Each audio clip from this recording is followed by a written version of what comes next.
The Uncarved Block, returning to simplicity with the Tao Te Ching compiled by designer audiobook edited by Sirapong Malisri. The Tao in the shadows, there's a memory I keep close. I was sitting in a silent meditation hall, legs aching, mind buzzing with effort. I'd been chasing enlightenment like a man digging a well with a teaspoon, earnest, exhausted, and getting nowhere. Years of practice had taught me many things: how to watch my breath, how to note my thoughts, how to sit perfectly still. But peace, that felt further away than when I started. I was a tangled knot of techniques, and every new teaching only pulled the knot tighter. Then came a conversation I didn't expect. An old Taoist master, a man who seemed to carry the calm of an ancient forest, listened to me describe my struggles. He smiled, not the polite smile of a teacher humoring a student, but the warm, genuine smile of someone who recognized an old friend. "You're already there," he said. "You're just carving too much." Those words landed like a stone dropping into still water. I didn't understand them fully at first, but something in my chest unclenched. That moment set me on a different path. I'd practiced meditation with Buddhist monks, steeped myself in disciplined traditions that asked me to build elaborate inner structures. And they taught me much. But I loved Taoist teachings the most, because Taoism didn't ask me to add another layer. It asked me to peel away what was never mine to carry. The Tao Te Ching by Laozi became not another book to study, but a mirror reflecting something I'd forgotten. What I found was that the deepest wisdom isn't complicated. It doesn't require a special robe, a secret mantra, or a perfectly aligned chakra. It's already here, humming beneath the noise of all our efforting. The uncarved block, the Taoist image of our original nature, isn't something you create. It's something you stop obscuring, and that changes everything. The modern maze, look around. We live in a world that worships complexity. There's an app for every mood, a system for every goal, an expert for every corner of the soul. We curate our mornings with elaborate rituals, track our steps and sleep and screen time, and still feel like we're falling behind. The promise is always the same. Do this, add that, and you'll finally arrive. But arrive where? The destination keeps moving, and we keep accumulating practices like spiritual hoarders. This isn't a problem of laziness. If anything, many of us are trying too hard. We become addicted to the sensation of effort because it feels like progress. But effort without direction is just spinning wheels. The modern spiritual marketplace feeds this beautifully, selling us new maps when what we need is to put down the compass and feel the ground under our feet. We're fragmented, not because we lack information, but because we've mistaken information for nourishment. Anxiety has become our baseline, not the acute anxiety of danger, but a low hum of perpetual incompleteness. There's always one more thing to optimize, one more insight to absorb, one more version of ourselves just out of reach. And so we wake up tired, scroll through curated lives on screens, and wonder why our abundance of tools has left us so empty. We've built a cathedral of techniques and forgotten to inhabit the simple room of our own being. Here's what I've come to see. The noise isn't just outside us.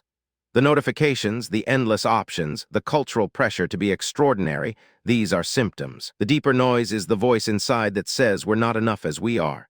That voice is the true maze, and no amount of external simplification will quiet it. We've been carving our uncarved block into shapes the world asked for, and now we barely recognize what it was before we started cutting.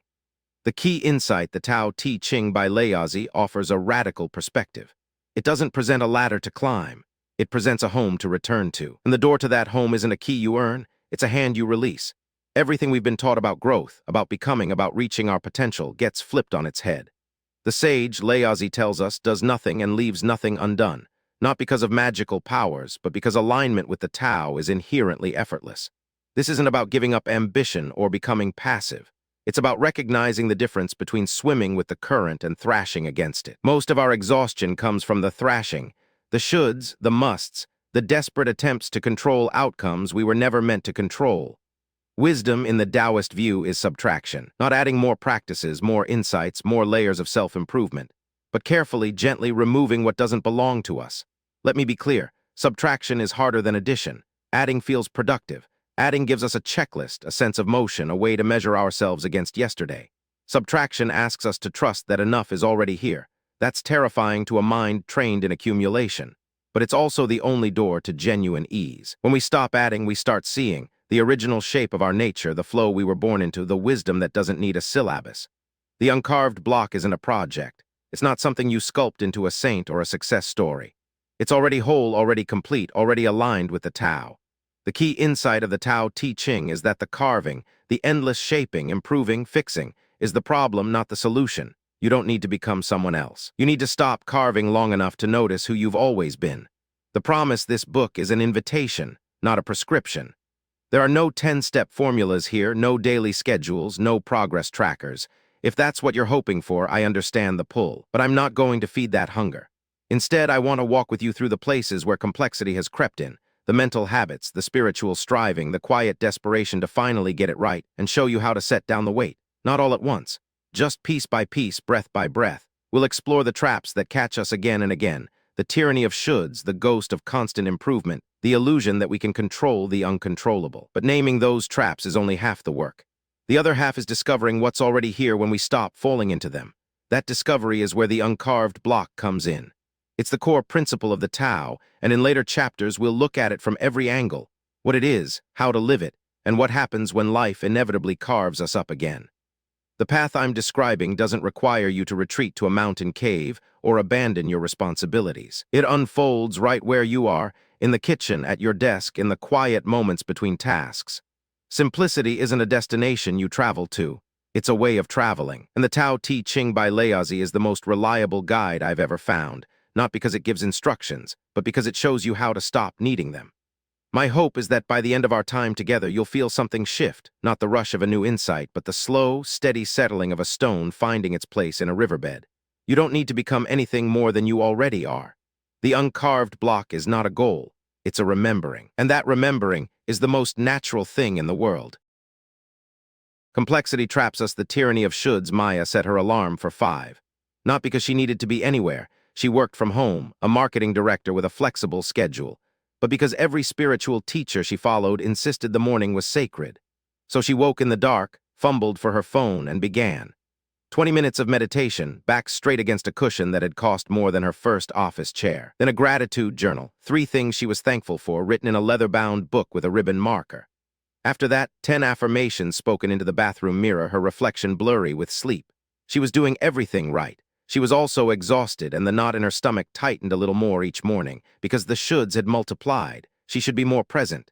She should process her childhood wounds. She should align her chakras, balance her hormones, optimize her sleep hygiene, and on top of all that, she should do it with a gentle smile, because real spirituality meant never showing strain.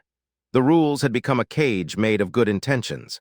I see this everywhere. People who genuinely want peace but find themselves buried under an avalanche of spiritual expectations. They collect practices like a hoarder collects newspapers, each one promising the breakthrough, the release, the finally feeling whole, and instead they just feel heavy. Somewhere along the way, the path becomes a performance. Are you meditating long enough? Are you journaling deeply enough? Did you remember to set an intention before your meal? The spiritual life, which should be the simplest thing in the world, turns into a second job. And the worst part is the shame that creeps in when you miss a day or a week, or when you sit on your cushion and think about grocery lists instead of the infinite. You start to believe you're failing at something essential, that you're somehow less evolved than the serene faces on your feed. But the Tao Te Ching offers a completely different view. It says the sage doesn't accumulate. The sage lets go. And the more rules you pile on, the further you drift from the natural way. Because your true nature doesn't need to be managed. It needs to be unburdened. I once met a woman who stopped meditating entirely, not because she didn't believe in it, but because her practice had become a weapon she used against herself. She'd sit down, and within seconds the inner critic would start. Your posture is wrong, your mind is too loud, you're not breathing correctly. By the time she stood up, she felt worse than when she began. She'd taken something that was meant to free her and turned it into another standard she couldn't meet. This is the tyranny of shoulds at its most intimate. It whispers that you're not enough exactly as you are. That peace is something you earn through correct performance. And it misses the radical heart of the Tao Te Ching entirely. The uncarved block doesn't strive. It doesn't follow a morning routine designed by someone else. It simply exists in its original, unpolished state, and that state is already whole. Think about a tree. Does a tree wake up early to practice treeness? Does it journal about its roots or affirm its leaves? It simply grows.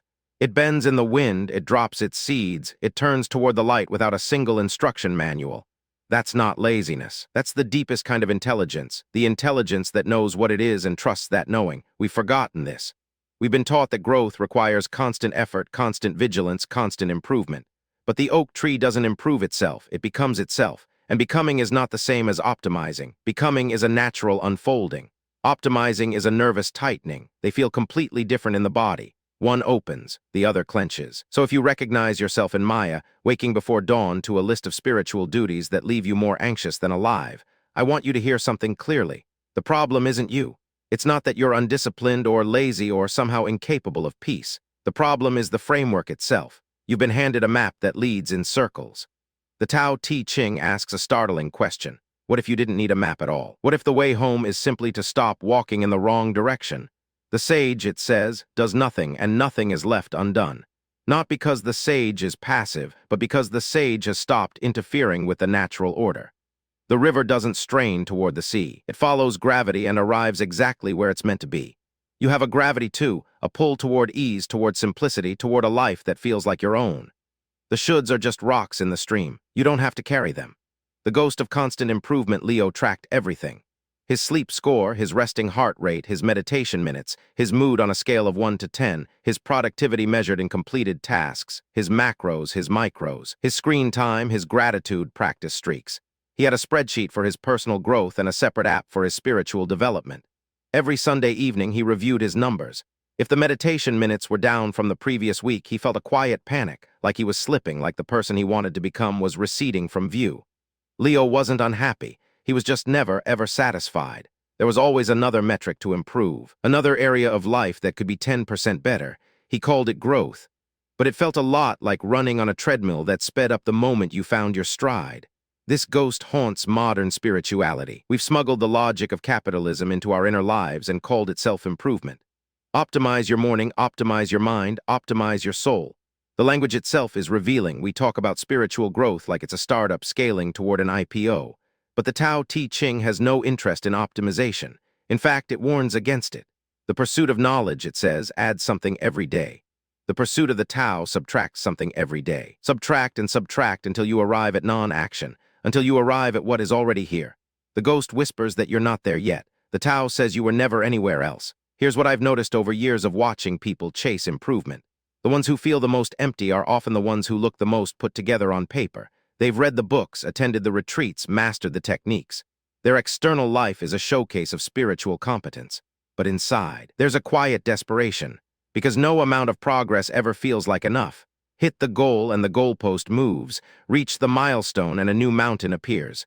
This is the ghost's trick. It never lets you rest. It keeps you perpetually oriented toward a future version of yourself who will finally be peaceful, finally be wise, finally be whole. But the future never arrives. It's always tomorrow, next month, after the next breakthrough. And in the meantime, you miss the only moment that actually exists. This one, right here. I think about the Taoist masters who lived in the mountains. They didn't have productivity apps. They didn't track their sitting meditation hours or compare their enlightenment to the monk in the next cave. They just lived.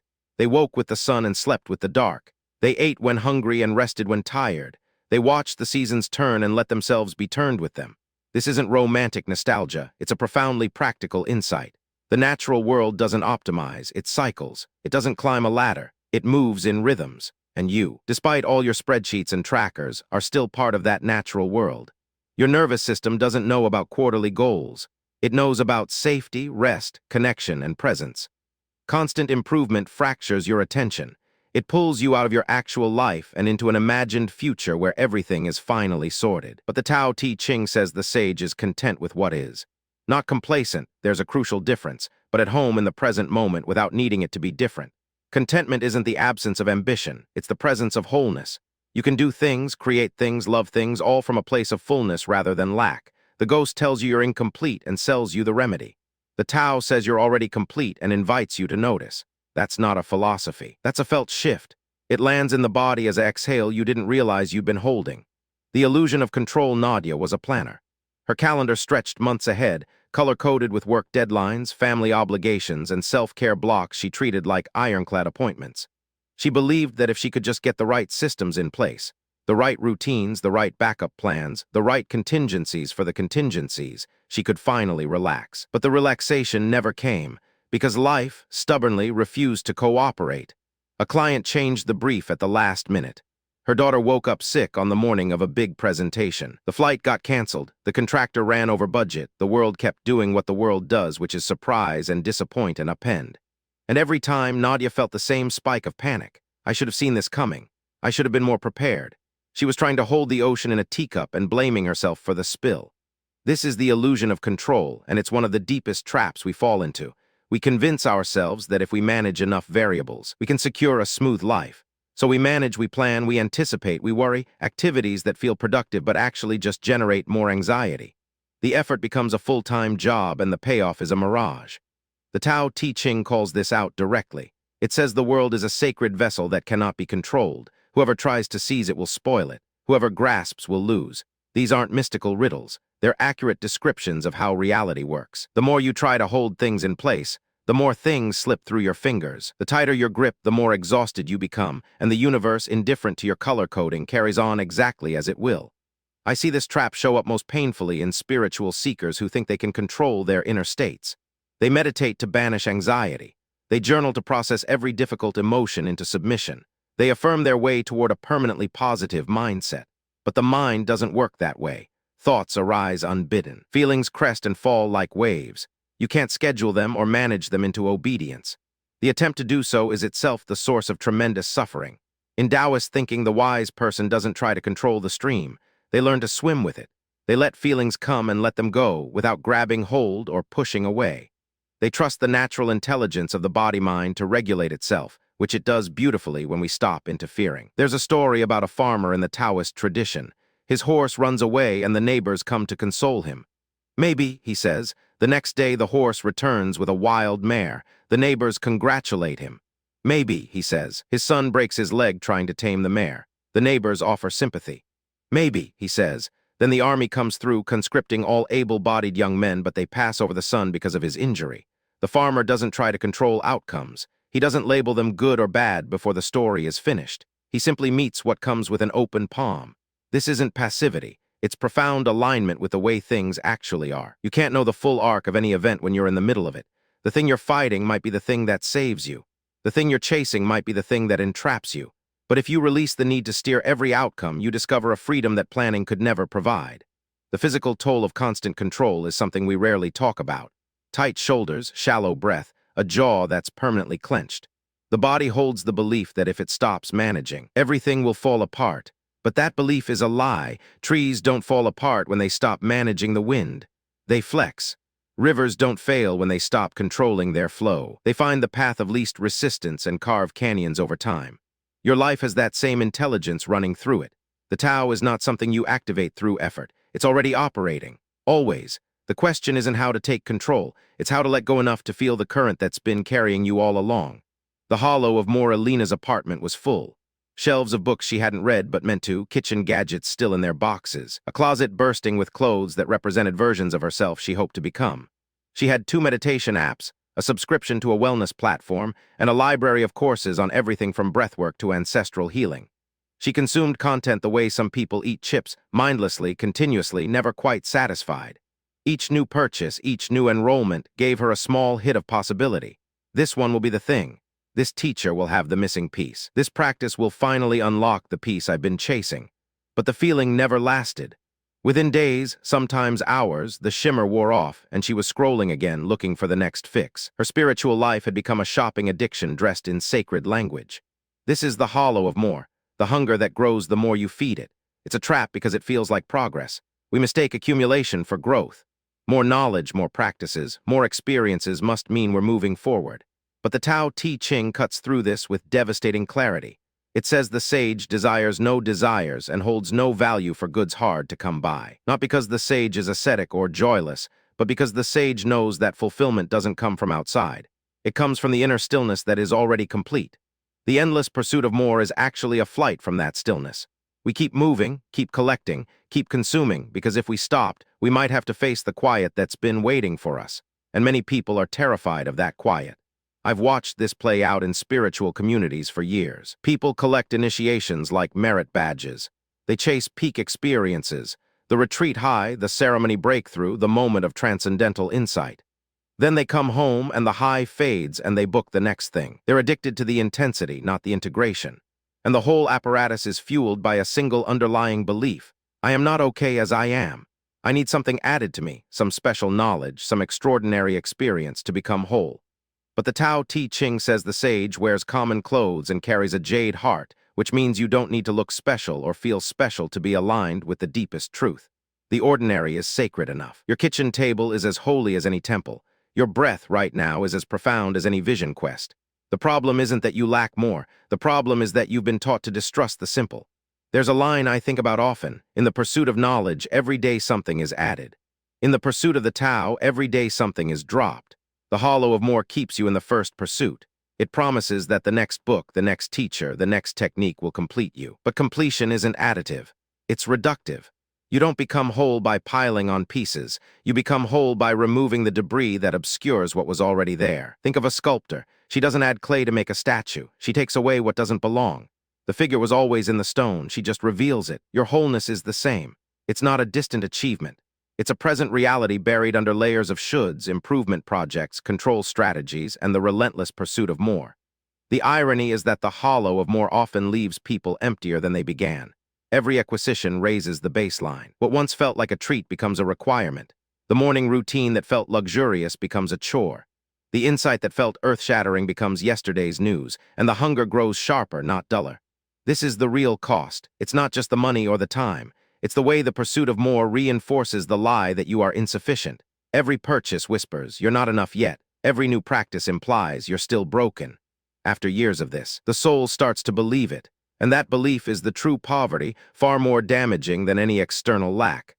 The Tao Te Ching offers a different economy, one where less is abundance, where dropping is gaining, and where the richest person is the one who needs nothing added to feel at home in their own skin.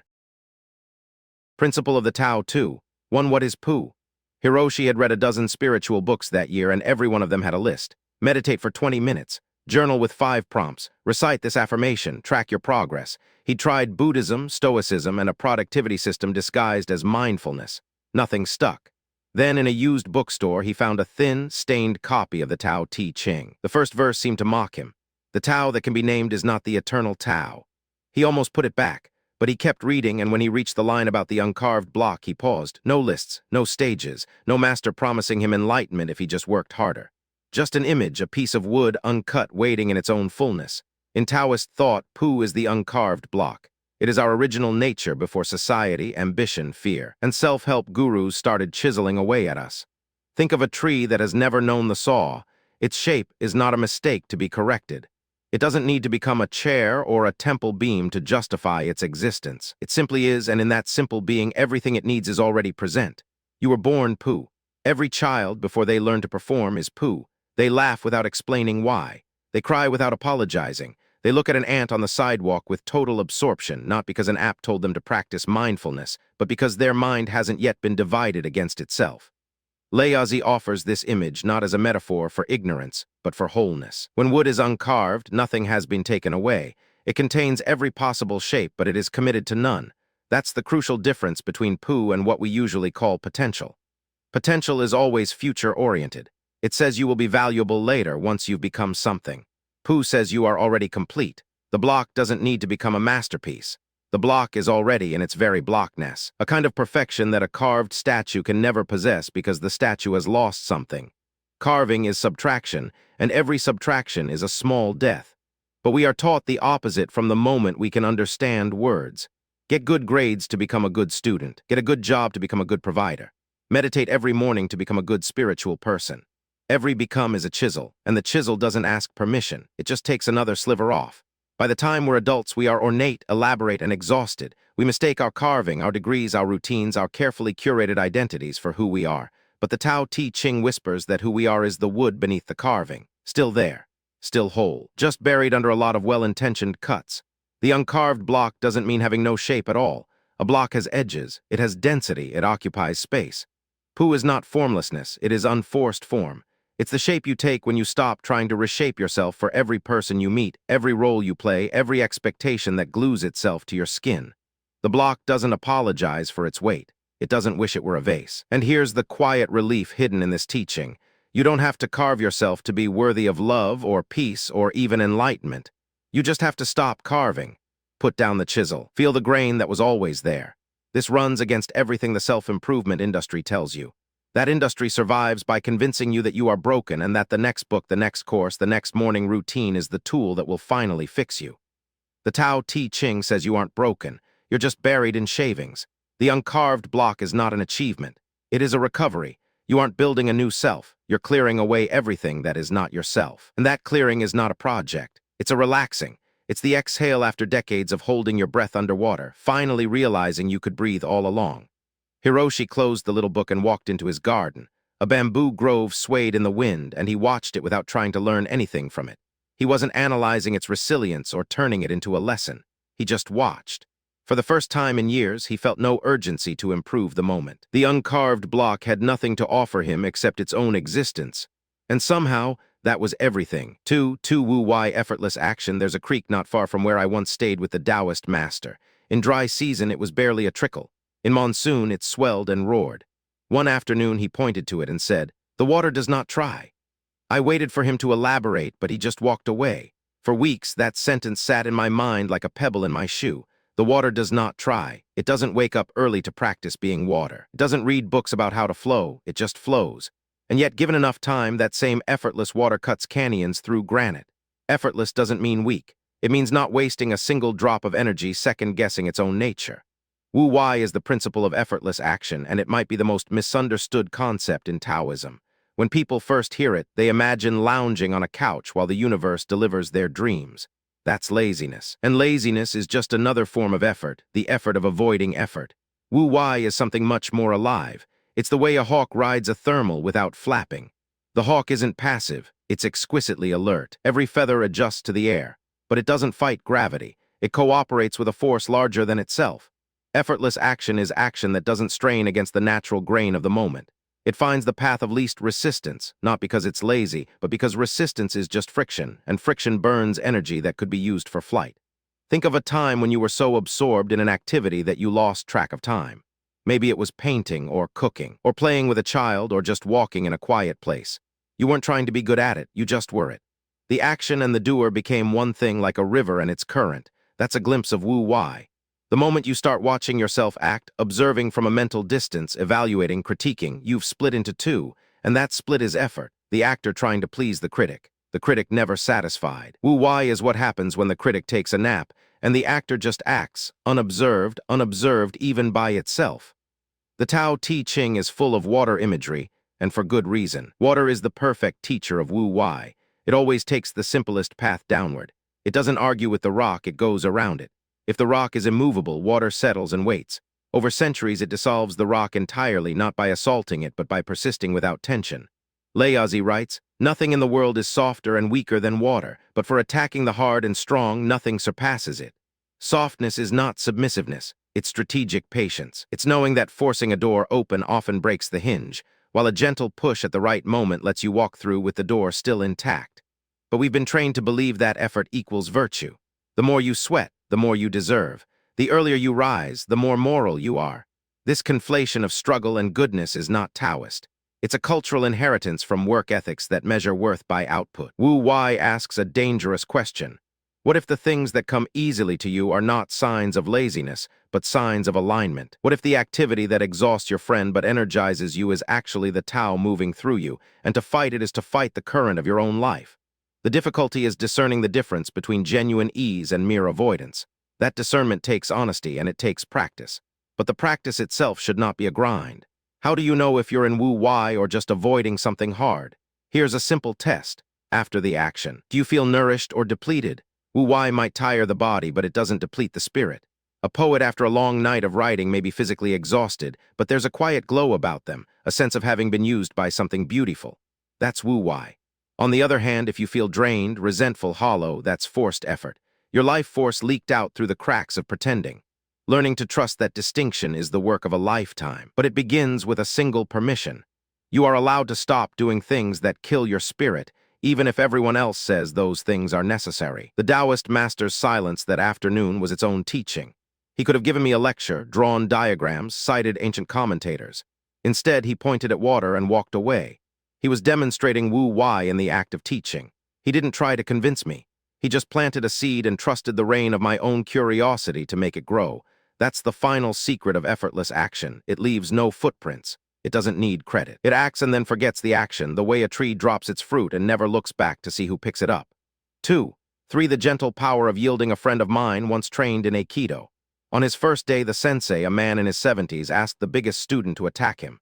The student lunged. The old man barely moved, just a slight pivot, a gentle redirection, and the student was on the mat, blinking at the ceiling. The sensei hadn't used strength. He'd used the student's own momentum. Later, my friend told me the sensei said something that sounded like it came straight from the Tao Te Ching.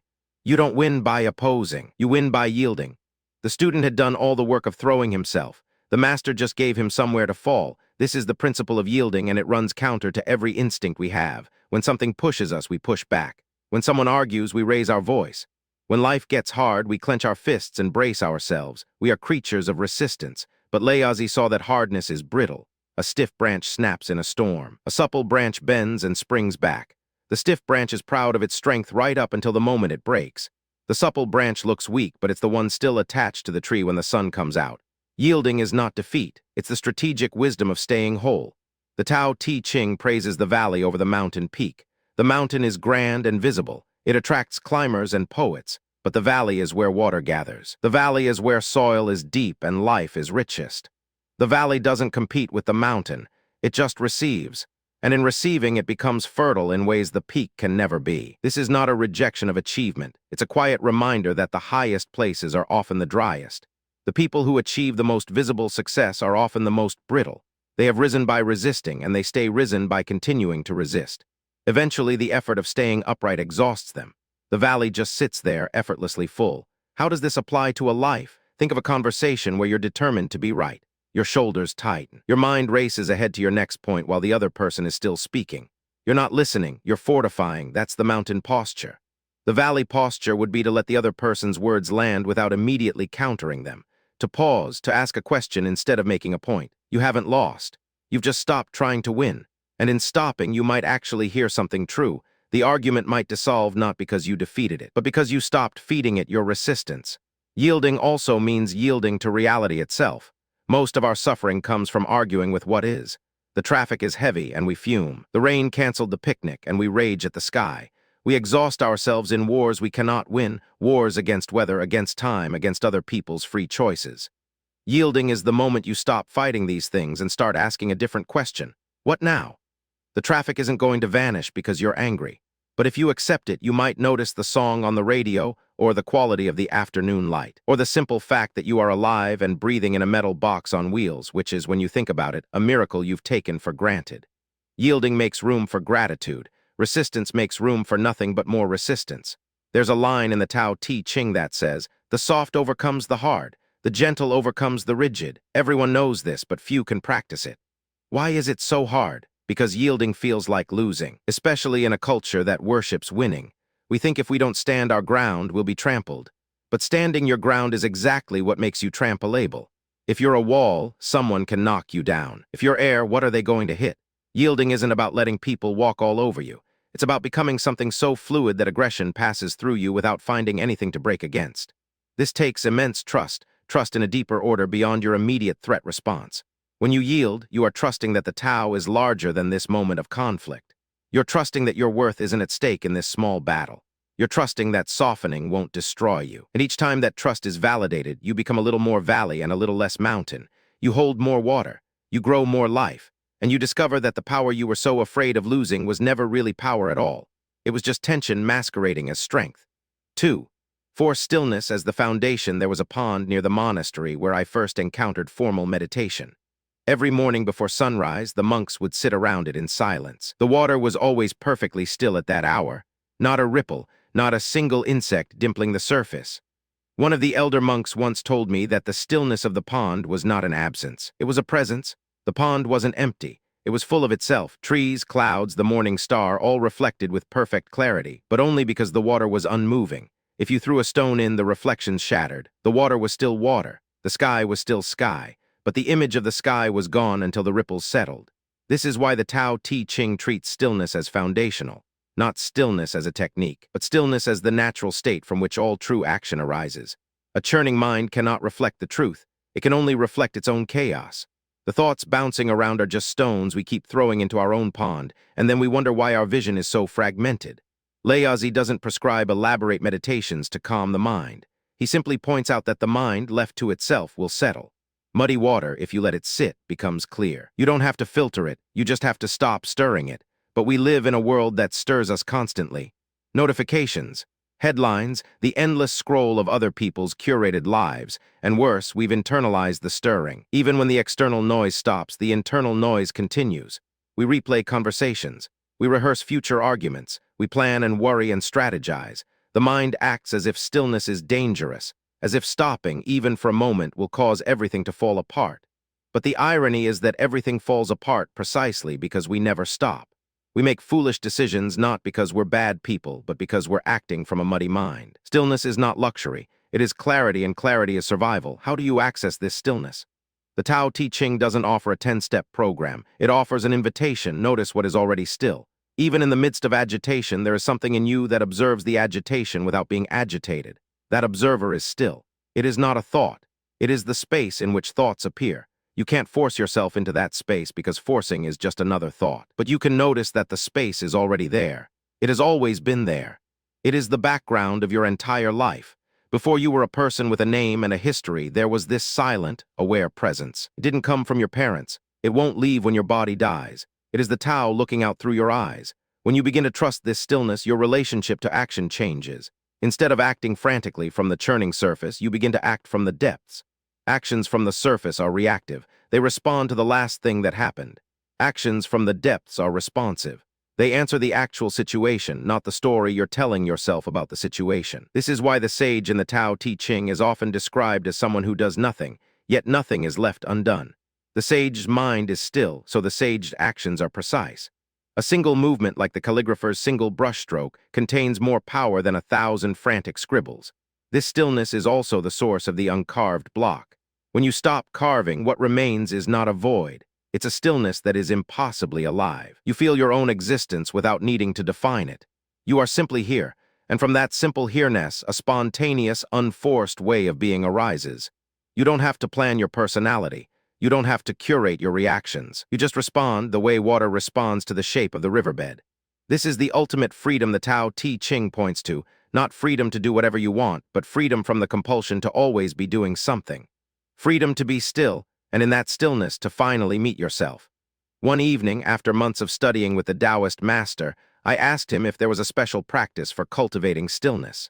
He looked at me for a long moment, then closed his eyes and didn't open them again. At first, I thought he was ignoring me. Then I realized he was showing me. The practice was not a thing to do.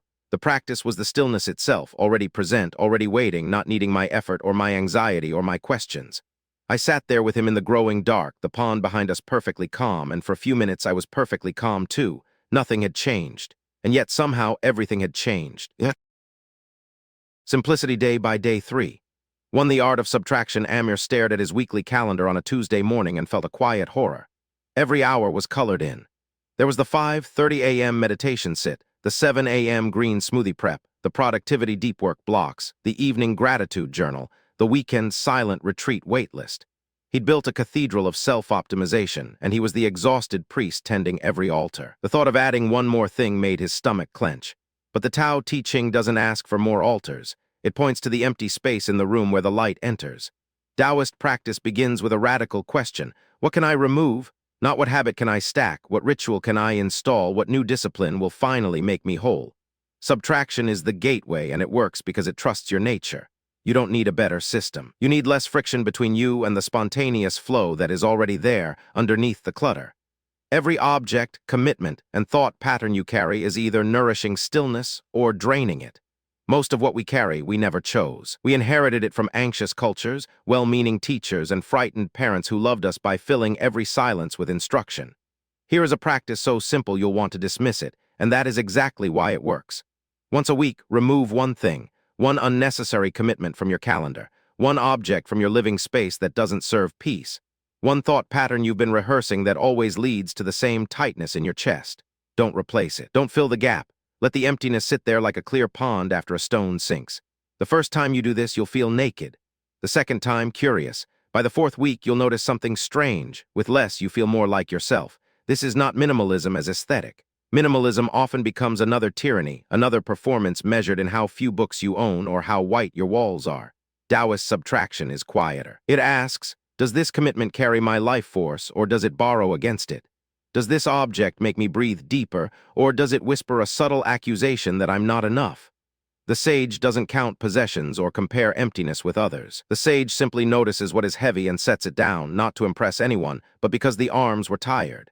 Amir started with his phone. He deleted 3 habit-tracking apps that sent him cheerful notifications each morning, reminding him he was behind before his feet touched the floor. He felt a pang of guilt, as if he were abandoning a sacred duty. But by Thursday, something had shifted. He woke up and didn't reach for a screen. He sat on the edge of his bed and heard birds. Nothing profound happened. That was the profundity. Thought patterns are the hardest to subtract because they feel like part of us. The voice that says you should be further along by now. The rehearsal of yesterday's awkward conversation that runs on a loop at 3 a.m. The strategic planning of how to optimize next week's meals, workouts, and errands so you can finally rest, as if rest were a destination reached only by perfect logistics. None of this is you. It's noise that has learned to speak in your accent. When you remove one of these loops, even for an hour, the silence underneath is startling. Not empty silence, alive silence, the kind that has been waiting patiently while you ran your programs. The art of subtraction is not a one-time cleanse. It's a rhythm like breathing out. You can't only inhale. The week's removal is an exhale. Let go of what's spent, make room for what's fresh, repeat. Some weeks you'll subtract something obvious, a social obligation you dreaded, a pile of papers that had become furniture. Other weeks you'll find you're holding onto a belief that hasn't been true since you were 23. It falls away quietly when you finally name it. The key is to not make subtraction yet another project. Don't track it. Don't optimize it. Just remove one thing and then live in the space it leaves behind. 3. Walking wu-wai in daily life, the master carpenter doesn't measure the wood with a furrowed brow and a racing heart. He runs his thumb along the grain, feels the weight of the board, and lets the saw find its path. That is wu-wai in action, effortless but deeply engaged.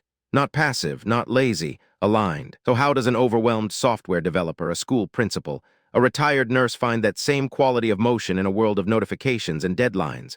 Through small, deliberate practices that retrain the nervous system to trust flow over force. The first exercise is called do the next right thing. When you're drowning in tasks, your mind starts doing something useless. It tries to solve everything at once. You stand paralyzed in the kitchen, mentally attending 3 meetings, composing 2 emails, and worrying about next month's project. Wu-wai doesn't operate there. It operates in the immediate, so you stop, you look around. What is the one thing directly in front of you that can be done with ease? Washing a bowl, answering one message, stepping outside to take 3 breaths. You do it without commentary, without a mental paragraph about how you should be doing something more important. Then you do the next right thing. The mountain crumbles 1 pebble at a time, and the pebbles never panic. The second exercise is the pause before the rush.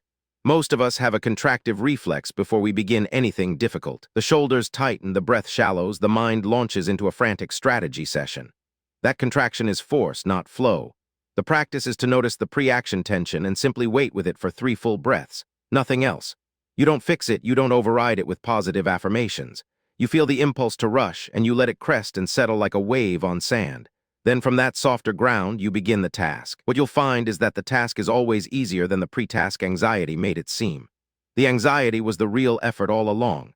Listen before you speak is the third exercise, and it's the one that transforms relationships. In conversation, we often listen with about 20% of our attention, while the other 80% is busy drafting our response, evaluating the other person's logic, or waiting for a pause to insert our story. That is not listening. It's mental multitasking that exhausts everyone involved. Wu-wai listening is simple. You receive the words as if they were a stream of water. No analysis, no rehearsal. When the person finishes, you take 1 conscious breath before responding. That breath is where authentic response lives. In it, you'll find you know what to say without grasping for it, or sometimes you'll find that nothing needs to be said at all. Amir tried this at a team meeting. His instinct was to fill every silence with a solution, to demonstrate competence, to manage others' perceptions of him. Instead, he listened to a junior developer describe a bug, and he waited. 1 breath.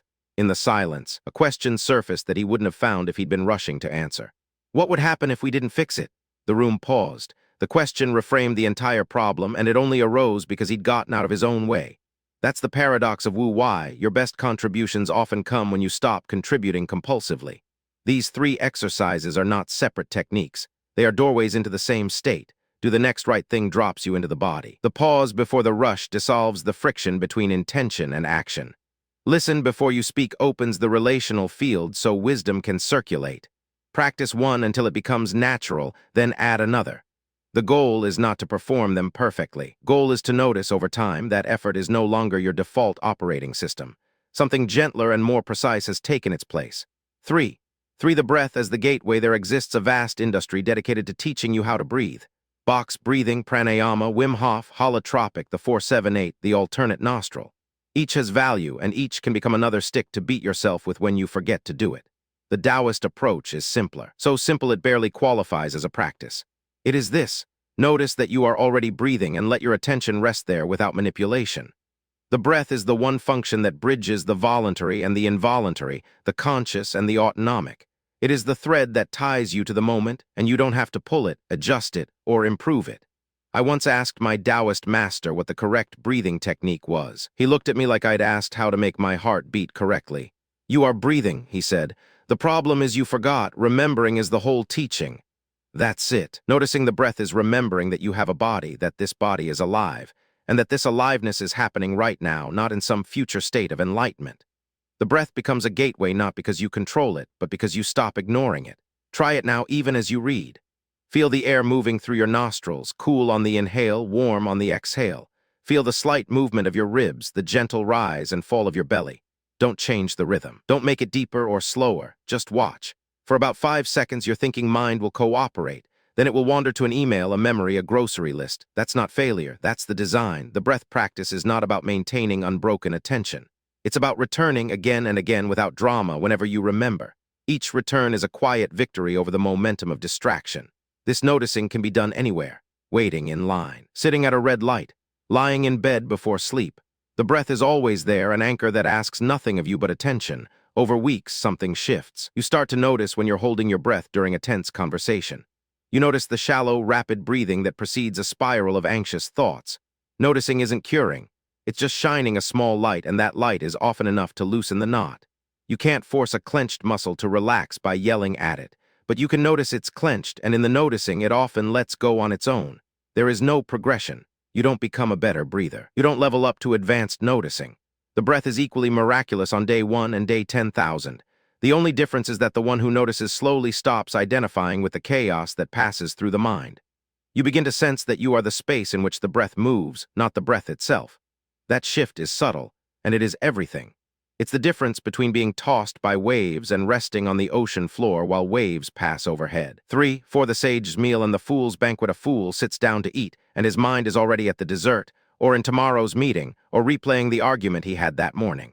He chews without tasting, swallows without gratitude, and leaves the table nourished in body but starved in presence. The sage sits down to the same meal and eats only the meal. That is the whole difference, not the quality of the food or the elegance of the setting. The sage has learned to simple the act of nourishing herself, and in that simplicity, the ordinary becomes a ceremony without ritual. Eating is the practice ground because everyone does it multiple times a day, and nearly everyone does it badly. We eat while scrolling. We eat while driving. We eat while planning the next meal. The Taoist invitation is to eat one meal a day with the phone in another room and the mind on the food. Notice the color of the vegetables, the texture of the bread, the way the flavors shift as you chew. Don't label these things, don't narrate them internally. Just attend to them the way you'd attend to a friend telling you something important. When the mind wanders, and it will wander, bring it back gently as you would guide a curious child away from a dangerous edge. Walking offers the same doorway. Most of us walk to get somewhere, our minds already at the destination while our legs carry us like luggage. The sage's walk has no destination, even when it does. Every step is the arrival. Feel the sole of your foot meeting the ground. Feel the shift of weight from heel to toe. Hear the ambient sounds without naming them. Smell the air. Let the eyes rest without scanning for threats or opportunities. This is not a meditation walk that requires a special time and place. It's what any walk becomes when you stop treating your body as a transportation device and start treating it as the vehicle of your aliveness. Resting, too, has been stolen from us by the productivity cult. We rest with an agenda to recharge for more work. That's not rest, that's maintenance. The Taoist rest is useless by design, lying on the grass without a podcast, sitting on a bench without a book, staring out a window without a goal. These moments are not gaps in your productive life. They are the substance of your life, and everything else is filler. When you allow yourself to rest without purpose, you discover that your worth was never tied to your output. It was just a story you were told, and you kept repeating it to yourself until it sounded like truth. Amir ate his first sage's meal on a Wednesday, a simple bowl of rice and vegetables. He sat at his table with no screen, no book, no plan. The first 3 minutes were excruciating. He felt like he was wasting time. He felt the urge to check something, anything. Then he noticed the steam rising from the rice, and for 1 second his mind went quiet. That second was enough. It showed him that peace was not in some distant monastery. It was in the steam of his dinner, waiting to be noticed. The fool's banquet is the meal eaten in the company of distraction. The sage's meal is the same food, eaten in the company of presence. The menu doesn't change, the mind does. Overcoming setbacks, the return of busyness, Fatima stood at the kitchen counter, staring at a stack of unopened mail and a calendar bleeding ink. 3 months ago, she'd felt something shift, a quiet spaciousness after reading a few verses of the Tao Te Ching each morning. She'd let go of 3 committees, stopped responding to emails after 7, and even took Sundays back. But now, the back-to-school chaos had swallowed her whole, and she felt like she'd failed at the one thing she'd promised herself she'd protect. I want to tell you what I told Fatima when she sat in my office, hunched and apologizing. Slipping back is not failure, it's breathing. Simplicity is not a trophy you mount on the wall, it's a rhythm you return to over and over. The Tao Te Ching never promises a straight path. It promises a river, and rivers meander. They flood their banks. They carve new channels when the old ones clog. Here's what happens in the quiet after the rush. You hear a voice that says you've undone all your progress. That voice is not the Tao. That voice is the same should monkey that chattered at you before you ever heard the word poo. The moment you notice you've drifted, you're already on your way back. That noticing is the uncarved block, still intact under all the carving. I remember a morning when I woke up and realized I'd spent the entire previous week reacting to emails, to requests, to my own anxious thoughts. My meditation cushion had gathered dust. My meals were eaten standing up. For a full hour, I sat in that familiar guilt, the one that says you've lost the thread. Then I remembered something my Taoist master said. Even the sage forgets, then the sage returns. The forgetting and returning are one thing. The return doesn't need to be dramatic. It doesn't need a ceremony or a promise. Fatima found her way back by simply sitting on her porch for 5 minutes before the school pickup without her phone, doing nothing. The first day, her mind screamed. The second day, it grumbled. By the 5th day, she heard a bird she hadn't noticed in months. That's it. That's the whole practice. You might be wondering if there's a threshold, some point where you've been busy too long to return. There isn't. The Tao doesn't keep a ledger. As we've explored, the uncarved block is never actually carved. It only appears that way when we forget to look. The moment you turn your attention back, the block is whole. That's not metaphor. That's the texture of lived experience. The trick, if there is one, is to make the return so gentle you barely notice it. No grand renunciations. No purging of belongings or dramatic inbox zero crusades. Just one breath where you feel your feet on the floor. One meal eaten without a screen. One moment where you choose not to fill the silence. The return of busyness is not the enemy, it's the landscape. You learn to walk it lightly. The trap of spiritual pride, there's a subtler trap, one that often catches people who have been on this path for a while. It happened to a man I'll call Evan. Evan had read the Tao Te Ching cover to cover, could quote verses by heart, and had simplified his life to a degree that impressed everyone at the retreats he attended. He ate simply, he spoke slowly, he even dressed in a way that whispered, "I have transcended the need for fashion." And yet, there was a hardness around him, a quiet condescension toward people who still rushed and accumulated and worried about their careers. Spiritual pride is the shadow of simplicity. It whispers that you're doing it right and others are doing it wrong. It turns less into a competition and effortless into a performance. The Tao Te Ching warns about this directly. The sage does not display himself, therefore he shines. He does not justify himself, therefore he is honored. The moment you feel superior for being simple, you've carved the uncarved block into a trophy. I felt this one in my own bones. After my time with the Taoist master, I returned to the West with a head full of wisdom and a subtle disdain for the noise around me. I'd sit in cafes watching people on their phones and feel a spike of self-congratulation. Then one day I caught myself silently judging a friend for her to-do list, and I heard the master's laugh in my memory, not mocking but delighted, as if to say, "Ah, you found another way to be complicated." The antidote is humble curiosity, and it's not something you achieve, it's something you practice. Curiosity is the opposite of pride because pride already knows the answer. Pride says, "I am simple, you are chaotic." Curiosity says, "What is this moment asking of me? What can I learn from this person who still carries a planner full of colored stickers?" Evan's turning point came when he spent an afternoon with his nephew, a 7-year-old who wanted to build a fort out of couch cushions.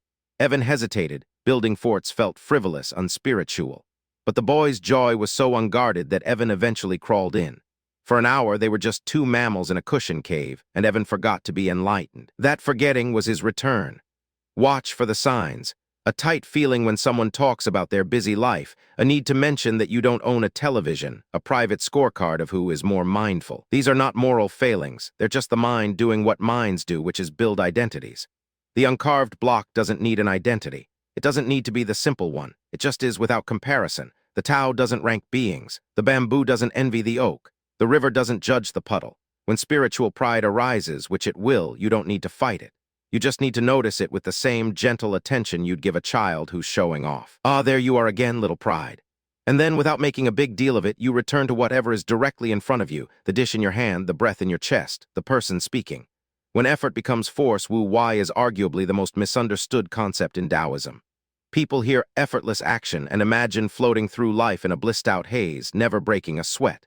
Then reality shows up, a deadline, a difficult conversation, a child's fever at midnight. And the gap between the ideal and the actual becomes a source of shame. I've sat with dozens of people who said, I tried to practice Wu Wei, which is already a contradiction because trying to be effortless is like trying to fall asleep by yelling at yourself to relax. Here's a finer point.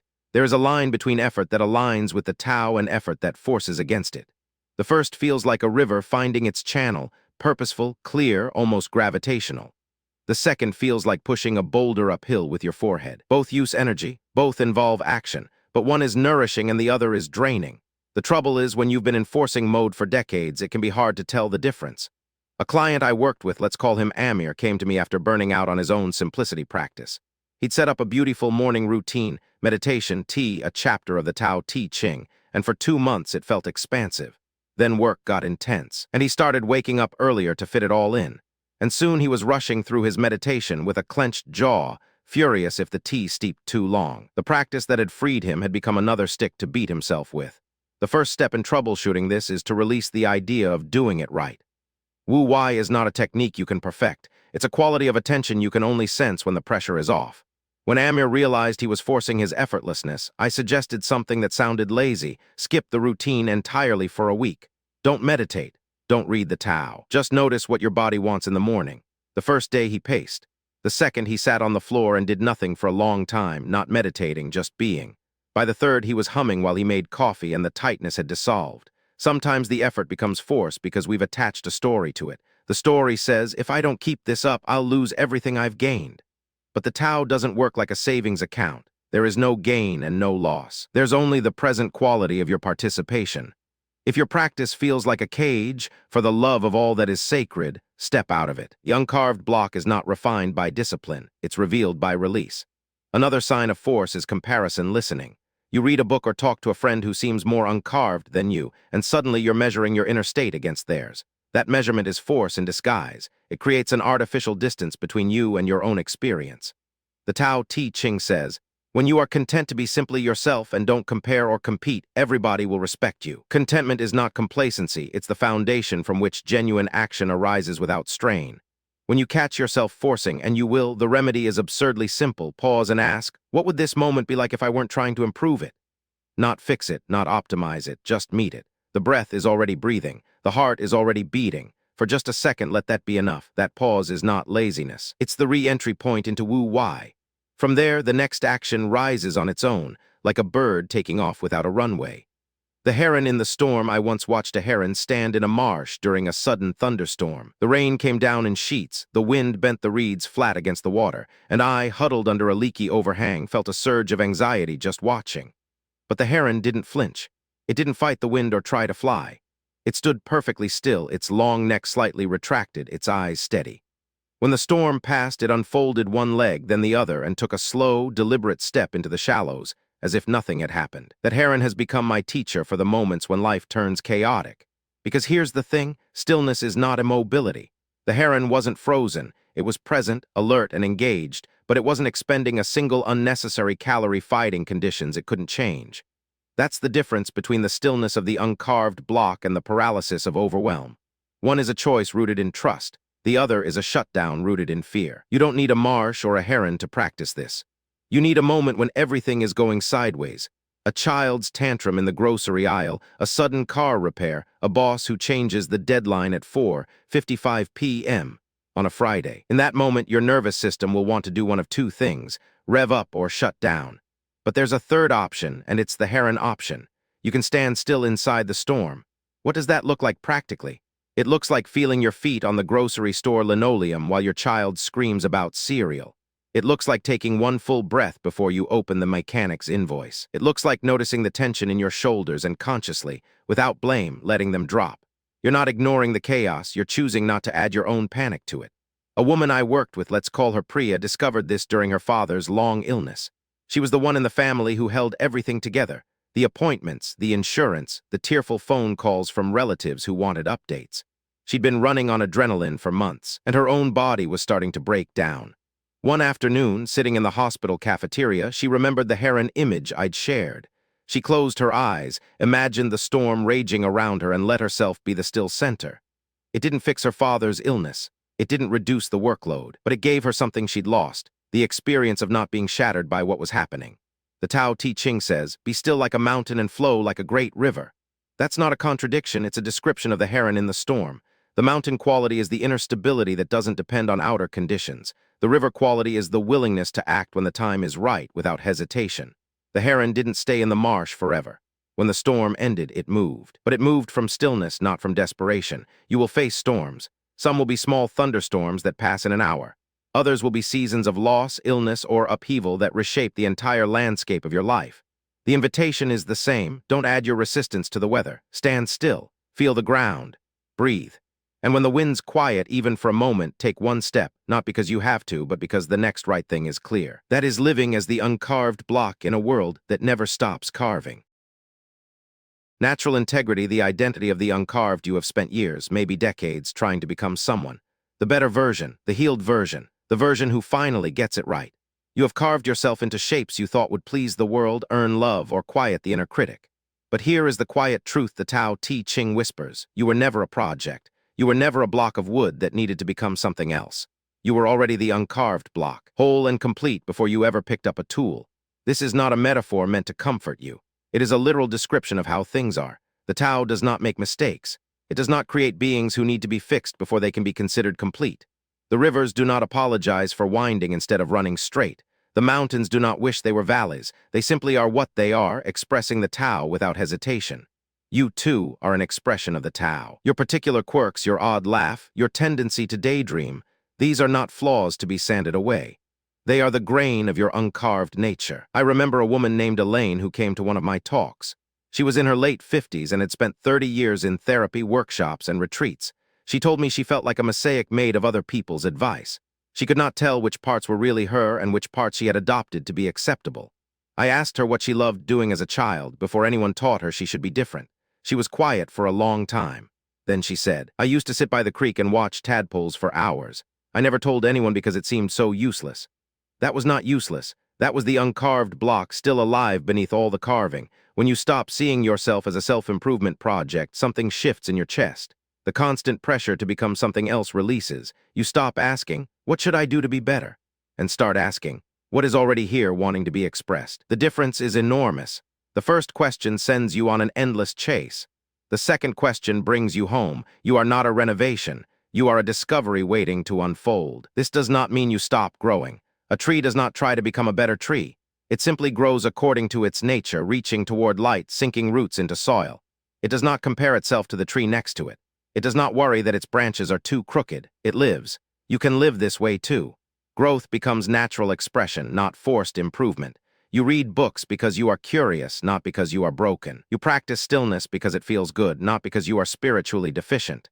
The identity of the uncarved is not something you build. It is something you release into. You let go of who you thought you were supposed to be and discover who you have always been beneath the shoulds and the striving. This is not a new achievement. It is the oldest thing about you, the part that existed before you learned to doubt yourself. When you rest there, you feel something rare in the modern world, enoughness. Not because you earned it, but because you stopped arguing with it. Relationships without need. Most of us were never taught how to be with another person without secretly trying to get something from them. We want their approval, their attention, their reassurance that we are okay. We want them to fill the hollow places inside us, so we carve ourselves into shapes we think they will love. We perform, we manage, we hold back our honest words because we are afraid of losing connection. This is exhausting, and it is not love. It is negotiation dressed up as intimacy. The uncarved block offers a different way. When you know you are already whole, you do not need anyone to complete you. This frees you to actually see the person in front of you, not as a mirror to reflect your worth, not as a tool to soothe your loneliness, but as another expression of the Tao, equally whole and equally mysterious. You can be present without an agenda. You can listen without planning your response. You can love without clutching. I once watched an old couple in a park. They sat on a bench for nearly an hour without speaking. She fed birds from a small bag of seeds. He watched the clouds move across the sky. Occasionally one would point at something and the other would nod. They did not seem bored or distant. They seemed like two trees growing next to each other, roots intertwined underground but branches free to reach their own light. That is relationship as the uncarved block, together but not entangled, connected but not needing. Simplicity transforms the way we handle conflict. When you are not desperately trying to extract something from the other person, you do not need to manipulate. You can say what is true without the barb of blame. You can hear their frustration without crumbling because their words are not a verdict on your worth. Arguments become less about winning and more about understanding.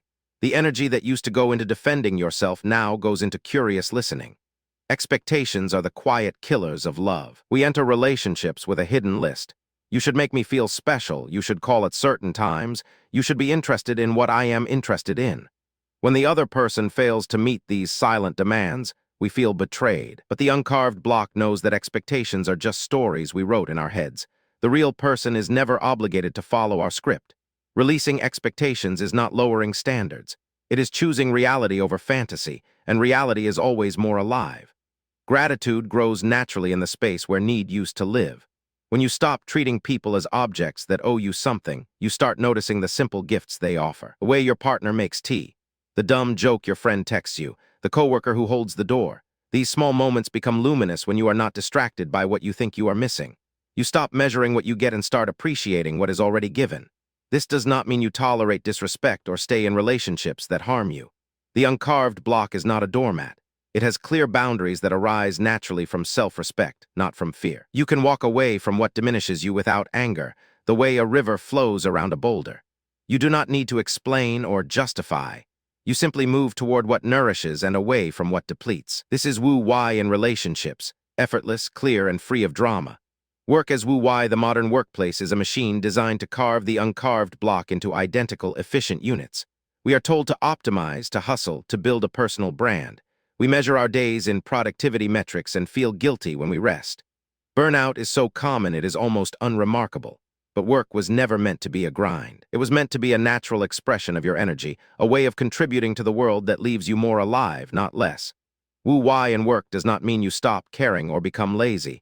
It means you stop forcing. You stop swimming against the current of your own nature. A river does not strain to reach the ocean. It simply flows downhill, following the path of least resistance. You can do the same in your career. Pay attention to the tasks that energize you and the ones that drain you. Not as a judgment, but as information. The activities that feel like play are often the ones most aligned with your uncarved nature. I knew a man named Terrence who was a successful lawyer. He made good money but woke up every morning with a knot in his stomach. On weekends, he built furniture in his garage, not to sell, just because he loved the smell of wood and the quiet focus of sanding a surface until it was smooth. When he finally left law to become a carpenter, his friends thought he was crazy. But he told me he had never felt more like himself. His work became a practice of presence. He was not trying to prove anything. He was just doing what his hands knew how to do. You do not need to quit your job to find Wu-Wei in work. The shift is internal, not necessarily external. You can bring the uncarved block into any task by changing how you relate to it. Instead of gripping, you hold things lightly. Instead of rushing, you move at the right pace for the task. When you write an email, you write it fully. When you sit in a meeting, you actually listen. You stop splitting your attention and discover that presence makes even mundane work feel meaningful. The illusion that more effort always produces better results is hard to shake. We have been trained to believe that if we are not exhausted, we are not trying hard enough. But the Tao Te Ching teaches that overexertion creates resistance. The tight muscle is weaker than the relaxed one. The forced decision is less wise than the one that arises naturally from stillness. When you feel yourself pushing too hard, that is a signal to pause, not to double down. The pause is not weakness, it is wisdom. There is a rhythm to work that mirrors the rhythm of nature. Spring is for planting, not harvesting. Winter is for resting, not producing. Yet we often demand harvest energy from ourselves in every season of a project. Living as the uncarved block means respecting your own cycles. Some days you will be slow. Some days the ideas will pour out of you. Neither is a moral failing or a victory. They are just the weather of your inner world, and you can work with the weather instead of fighting it. Ultimately, work becomes a form of service when it flows from your uncarved nature. You are not trying to extract worth from your job. You are offering your unique expression to the world, the thing only you can bring. This could be the way you teach, the way you cook, the way you solve problems, the way you make people feel heard. The form does not matter. The quality of presence does. When you work this way, you end the day tired in your body but not depleted in your spirit. You gave what you had to give, and that was enough. The endless beginner, there is a paradox at the heart of living as the uncarved block. The moment you think you have finally arrived, that you are now a simple person who has mastered the art of simplicity, you have fallen back into the trap. Simplicity is not a destination. It is not a badge you earn and then display. It is a living, breathing orientation that must be renewed moment by moment, and it always comes with the humility of knowing you are just beginning. The true masters of any art speak with the wonder of beginners. They do not claim to have figured it all out. They point to what they are still learning. This is not false modesty. It is an honest description of reality. The Tao is infinite. The uncarved block is not a static object, but an unfolding process. Each day you wake up and meet the world fresh. What was simple yesterday might feel complicated today, and that is not a failure. That is life inviting you to return again. I think often of a farmer I met named Claude. He had worked the same land for 40 years. He knew every slope and gully, every tree and stone. But every spring he would walk his fields with the same quiet attention as if he had never seen them before. He told me the land changes every year. The soil shifts. The insects come in different patterns. If he farmed by memory instead of by paying attention, he would miss what was actually happening. That is the endless beginner, someone who never lets familiarity harden into assumption. This stance protects you from the trap of spiritual pride, though as you have read, that trap takes many forms. When you know you are a beginner, you cannot look down on others. You cannot feel superior because your life looks simpler than theirs. You are just someone who has found a path that works, and you are still stumbling along it like everyone else. This humility is not self-deprecation. It is a clear-eyed recognition that the Tao is vast and your understanding is small. That recognition is freeing, not diminishing. The beginner's mind also keeps you curious. You stop assuming you know how things should go. You pay attention to what is actually happening. This is the essence of Wu Wei applied to your entire life.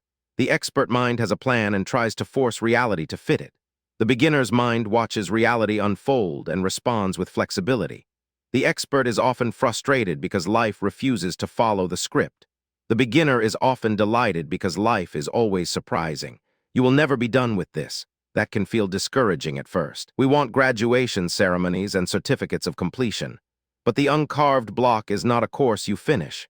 It is your nature, and your nature is alive, not static. A tree never finishes being a tree. It keeps growing, shedding leaves, stretching toward light until its last day.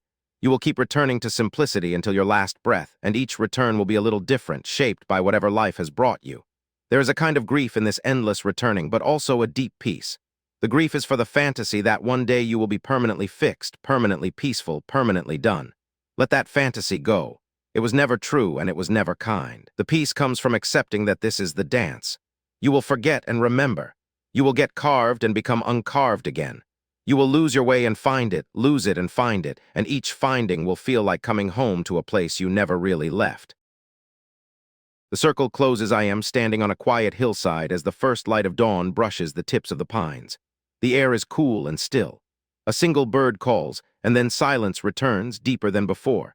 I find myself thinking of the Taoist master I met years ago, and the sound of his laugh when I had asked him, with desperate seriousness, how to become enlightened. He had waved his hand at the trees, the sky, the small stones at our feet, and said nothing. In that moment, I thought he was being cryptic. Now I understand he was giving me the only answer that doesn't distort the question. The Tao Te Ching opens with a line that has followed me ever since I first read it. The Tao that can be named is not the eternal Tao. For a long time, that verse frustrated me. If I couldn't name it, how could I find it? If words always miss the mark, why write a book about it at all? But that is exactly the point. The moment we try to capture the Tao in a concept, a method, or a neat summary, we have already lost it. The living water slips through the net of language. This book you have just read is, at best, a finger pointing at the moon. Do not mistake the finger for the moon itself. Across these chapters, we have explored the traps of complexity and the noise that fills a modern life. We have talked about the uncarved block, that original, unforced nature we all carry beneath the layers of shoulds and striving. We have walked through practices of subtraction, ways of returning to effortless action, and how to navigate the moments when we inevitably slip back into busyness. But if you take nothing else from these pages, take this. The simplicity you seek is not something you build. It is something you uncover. It is already here, already whole, already quietly breathing beneath everything you think you need to become. I remember a morning not long ago when I sat down to meditate and felt a familiar tightness in my chest, the old habit of trying to do it right. My mind was full of instructions. Watch the breath. Don't cling to thoughts, be present. And underneath all that, a subtle, exhausting question, am I there yet? Then, for no reason I can explain, I just stopped. I let my shoulders drop. I listened to the hum of the refrigerator and the distant sound of a neighbor's radio. Nothing special happened. And yet everything felt spacious and at ease. That, I think, is what the sages mean when they say the Tao is not far off. It is nearer than your own skin. Stillness does not require a perfect setting. You do not need a silent room, a cushion, or a certificate from a teacher. Stillness is not the absence of noise, but the absence of resistance. In the middle of a chaotic street, in the middle of an argument, in the middle of your own racing heart, there is a quiet that does not depend on circumstances. This quiet holds everything, the sound and the silence, the peace and the panic, without being disturbed by any of it. This is your original face before you were born, the one Laozi points to, the one you cannot see by looking harder, but only by relaxing your gaze. A friend once asked me, after a long walk through a bamboo forest in Kyoto, what do you actually do when you're not doing anything? We had been walking in silence for an hour, and I think the question came from genuine curiosity rather than impatience. I laughed, because the question itself contains the very confusion we all share. We are so accustomed to doing that we cannot imagine a state that isn't a state, an action that isn't an action. I picked up a fallen bamboo leaf, still wet with dew, and handed it to him. This, I said. He looked at the leaf, then at me, and something seemed to shift behind his eyes. He didn't need me to explain further. The Uncarved Block is not a project with a deadline. You will not wake up one morning and declare yourself finished. That is the beautiful and humbling paradox. We are always beginners. Every time you remember to exhale, you are starting fresh. Every time you notice the tightness of your own grasping and let it go, you are returning to the source. There is no graduation ceremony, no final exam, no certificate of mastery. The sage, Laozi tells us, looks like a fool. The sage doesn't know they are a sage. They simply eat when hungry, sleep when tired, and meet each moment without adding anything extra. This book, like all books, is a temporary structure. Words are rafts to carry us across a river, and once we reach the other side, we leave the raft behind. I hope these chapters have served as a raft for you, steady enough to carry you, light enough to let go of. If something in these pages sparked a moment of recognition, of quiet relief, then the book has done its work. If nothing resonated, that too is fine. Trust your own being. It knows the way home, even if your thinking mind is still consulting maps. An invitation, I want to leave you with an invitation, not a command. An invitation is softer. It doesn't demand, it simply waits with an open door. My invitation is this: trust your natural self, not the self that has been coached, optimized, and polished for public view. Not the self that knows the right spiritual vocabulary and can discuss the finer points of non-duality over tea. I mean the self that existed before anyone told you who you should be. The self that felt wonder at a caterpillar, that cried without embarrassment, that ran for the sheer joy of moving. That self is still here, buried perhaps, but undamaged. It is the uncarved block. It has never stopped being whole. You do not need a guru to find this. You do not need a complicated system. The spiritual marketplace is full of voices promising transformation through technique, and many of those techniques are useful for a time. But none of them can replace the quiet, patient listening that turns your attention back to your own direct experience. A teacher can point. A book can suggest. A practice can create favorable conditions, but the knowing itself comes from within. It has always come from within. The Taoist tradition, more than any other I have encountered, trusts this inner knowing. It does not treat you as a problem to be solved. It treats you as a mystery to be lived. So what now? You close this book and return to the ordinary textures of your life. The kettle boils. The email inbox fills. The evening light slants through the window. These moments are not obstacles to the Tao.